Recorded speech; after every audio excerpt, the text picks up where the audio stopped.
மண்டபம் ரொம்ப விசேஷமான மண்டபம். அதில எந்த குறையும் சொல்ல முடியாது. ரொம்ப அற்புதமா இருக்கும். ரொம்ப டீசென்ட்டா அருமையான மண்டபம். ஏன்னா, நாங்க ஏற்கனவே அங்க ஒரு திருக்கல்யாணம் செய்திருக்கிறோம். சில அடிப்படை வசதிகள அங்க எதிர்பார்க்க முடியாது. ஒரு 4 ரூம் அந்த மாரி தான் இருக்கு. அதெல்லாம் ரொம்ப முக்கியமானவர்களுக்காக தரப்பட்டு விட்டது. வந்தீங்கன்னா, மண்டபத்தில அந்த மெயின் ஹால்லயே நீங்க படுத்துக்கணும். காலையில எந்திரிச்சு குளிச்சு ரெடி ஆயிட்டு, திருமணத்துக்கு அட்டெண்ட் பண்றதுக்கு பார்க்கணும். அதிலே சில அசௌகரியங்களை நீங்கள் ஒரு ஃபேஸ் பண்ற மாரி ஒரு சூழல் இருக்குதுன்னா, உங்களுக்கு ஒரு ஐடியா. அந்த பேரளத்திலிருந்து மயிலாடுதுறை மிகப்பெரிய ஒரு இடம், மிகப்பெரிய ஊரு.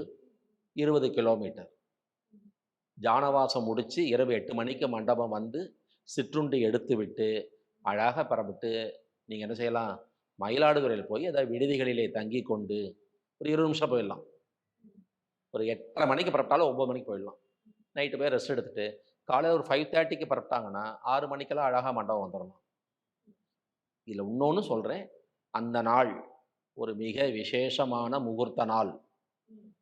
ஸோ சென்னையிலேருந்து வரவங்களா, பாண்டிச்சேரியிலேருந்து வரீங்களா, எங்கேருந்து வரீங்க, யாரா இருந்தாலும் சரி. மண்டபத்திலே அட்ஜஸ்ட் பண்ணிக்கிறோம். இருக்கிற இடத்துல நாங்க தங்கிக்கிறோங்கிறதாக இருந்தால் பிரச்சனை இல்ல. இல்லைங்க சார், நாங்க வந்து மதிய உணவு எடுத்துக்கிறோம். மண்டபத்தில சனிக்கிழமை. இரவும் ஜானவாசத்தில கலந்துக்கிறோம். இரவு சிற்றுண்டி முடித்துவிட்டு நாங்கள் மயிலாடுதுறை சென்று மார்னிங் வர்றோம். காலையில வர்றோம்ன்னு சொன்னீங்கன்னா, இப்பவே மயிலாடுதுறையில நெட்ல பார்த்து நல்ல விடுதிகளிலே உங்களுக்கான அறைகளை முன்பதிவு செய்து கொள்ளுங்கள். இத நான் சொல்ல வேண்டியது என்னோட டியூட்டி. ஏன்னா, அன்னைக்கு வந்து சனிக்கிழமை, விடிஞ்சா ஞாயிறு, வலுத்த முகூர்த்தம்.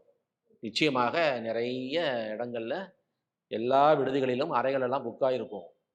கடைசி நிமிஷத்துல வந்துட்டு நீங்க மயிலாடுதுறையில எங்களுக்கு ரூம்ஸ் கிடைக்கல, மண்டபத்திலேயே எங்களுக்கு தங்க முடியலன்னா, நாங்க எதுவும் செய்றதுக்கு இல்ல.